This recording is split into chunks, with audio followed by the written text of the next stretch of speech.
Hello students, welcome back. So as you know, we have been discussing the topic of matrices. We'll be proceeding to the next topic in matrices, that is determinants.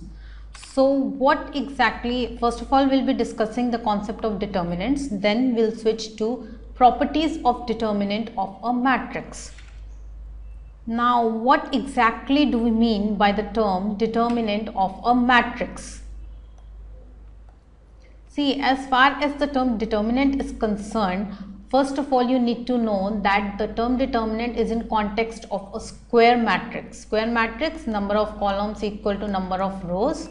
We have been discussing this often. So every square matrix has associated with it a scalar called its determinant. So what do we get here? That determinant is a scalar quantity. Next we have is, given a matrix A, we denote it as DET in brackets the matrix A, or we write the matrix A between two bars, vertical bars. So you can denote determinant either in this way or in this way. Next we have is, we can also designate the determinant of matrix A by replacing the brackets by vertical lines, as we have already discussed. So we have an example in this context. You have a matrix A of this form. If you wish to find out the determinant, what you need to do is just replace the sign of matrix by two vertical bars. Now we discuss the determinant of a 1 cross 1 and a 2 cross 2 matrix. Determinant of 1 cross 1 matrix. Now 1 cross 1 matrix is of this sort. See, you will have a single element A. This is a 1 cross 1 matrix. In this case, the value of determinant is simply the term A. The determinant of the general 2 cross 2 matrix is, now we have a 2 cross 2 matrix of the form A11, A12, A21, A22. So if you wish to find out the determinant, what we do is we write it in vertical bars, and in order to find out, what you need to do is multiply these two elements A11 into A22 minus A12 into A21. This gives us the value of determinant. So now tell me what would be the determinant in this case. This is a 2 cross 2 matrix A, B, C, D. Now as I've already told you, you just need to multiply these two elements AD minus the multiplication of these two elements. So the scalar AD minus BC is the required value of the determinant. So what exactly were we doing here? You just need to remember, multiply this element with this minus this element multiplied by this.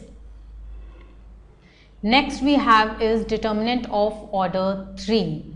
See, as far as determinants of order 3 are concerned, you might find it a bit complicated, but you will just need to practice 2 or 3 questions and it will be on your fingertips.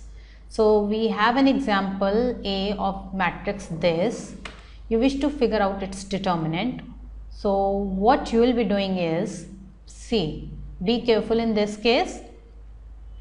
In order to find out its determinant, what you can do is you can either expand along a row or along a particular column. I am saying either along a row or along a column. So let me choose this third column, suppose. And what you need to do now is, you take the first element 3 and cancel out, this is just for your understanding, right? Cancel out the corresponding row and column which coincide at this element. Now this column and this row coincide at this element, so you'll cancel out these two. The remaining elements you can write down in the form of a determinant. 4, 2, 7, 8, you can just write down it in the form of a determinant. So we have 3 into this determinant. Similarly, now let us proceed to the second element. Second element after 3 that we have is 6. See, as far as these signs are concerned, I'll be telling you just now. First of all, see these elements, right?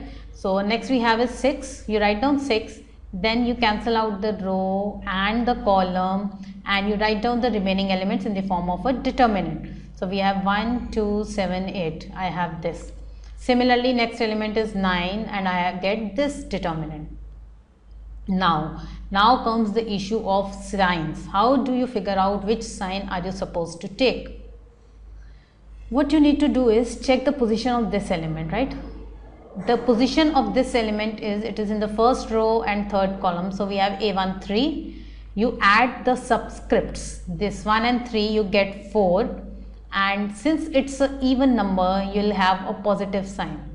So basically the rule that is to be followed is, if you get the sum of subscripts as even, you'll put a positive sign, and if you get the sum of subscripts as odd, you'll put a negative sign. So now check here, the position of 6 is, it's in the second row and third column. So we have 2 plus 3, you get 5, that is odd. This gives us a negative sign. So we put here a negative sign, right? Similarly, here you get a positive sign. So finally you have reached this stage, right? Next, how do you proceed further? See, further 3 remains as it is. Then what do? You multiply these 2 elements minus these 2 elements, right? So we get 18. Similarly, proceeding in this way, you will get the value of determinant as 36. So as I told you, just need to practice at least 2 to 3 questions of determinants, then only you will be able to master it, right? So now we have some of the basic properties of determinants. Determinant of A exists if and only if A is a square matrix. It is quite obvious, we have already discussed. Second property says, if rows be changed into columns and columns into the rows, then the value of determinant remains unaltered. If what you do is, you have a matrix of this form, and what you do is you interchange the columns and rows. First column becomes the first row, second column becomes the second row, and third column becomes the second row. Then the determinant remains unchanged. The determinant of both these two matrices will be the same. Next property says, if any 2 rows or columns of a determinant are interchanged, if any 2 rows or columns of a determinant are interchanged, the resulting determinant is the negative of the original determinant, right? So if we interchange 2 rows, any 2 rows of a determinant, see what this says is 1, 2, 3, 2, 4, 6, 0, 0, 1. If what I do is I interchange these 2 rows, 2, 4, 6, 1, 2, 3, 0, 0, 1. Then in this case, the determinant we find in this case is C. In this case, the determinant becomes minus C. Why have I taken C? Because determinant is a scalar quantity, right? So next we have is, if 2 rows in a determinant have corresponding elements that are equal, the value of the determinant is equal to 0. Just remember these 2 properties because they can prove useful in solving various questions. They help in reducing your efforts. So if you have 2 rows in a determinant that are equal, if I have a matrix of this form, these 2 rows are equal, you can directly say the value of the determinant is 0. You need not calculate it, right? Okay, next we have is, if each element in a row is written as the sum of 2 or more terms. Suppose we have a determinant in which each element in a particular row of that determinant is the sum of 2 or more terms. Then what you can do is, you can simply split that determinant into those terms, right? This is quite simple.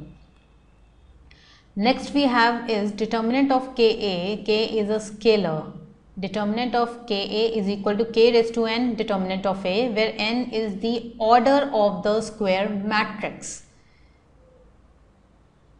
Order of the matrix A, right? So if we have a matrix and it is multiplied by a scalar k and you find out its determinant, then that will be the same as the scalar raised to the power of order of A multiplied by the determinant of A.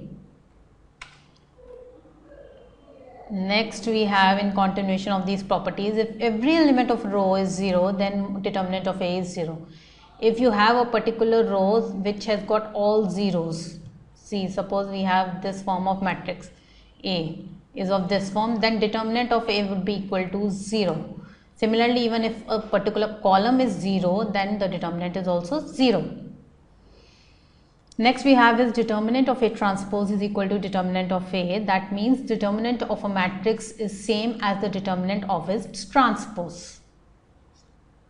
And determinant of AB is equal to determinant A into determinant of B. If you have two matrices A and B, you find out its product, then you find out its determinant, or you find out the determinants individually, separately, and then you multiply the values of those two determinants. The answer in both the cases would be the same.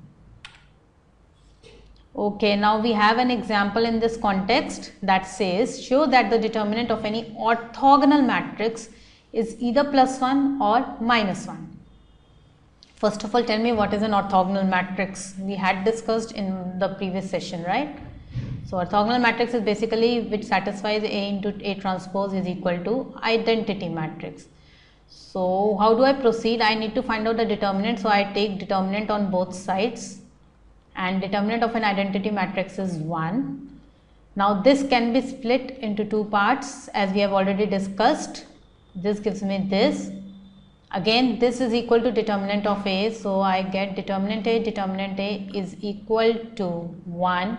This gives me determinant of A square is equal to 1, which finally yields determinant of A is equal to plus minus 1. Do remember this property as well. This is basically a property, you will have to remember it, right? Okay, so that was it for this session, and I suppose this was quite simple, but do practice at least 2 to 3 questions on determinants. Only then will it become easy for you. And do stay tuned for my future sessions as well, as we'll be switching to the system of equations and adjoint and inverse of a matrix. Thank you.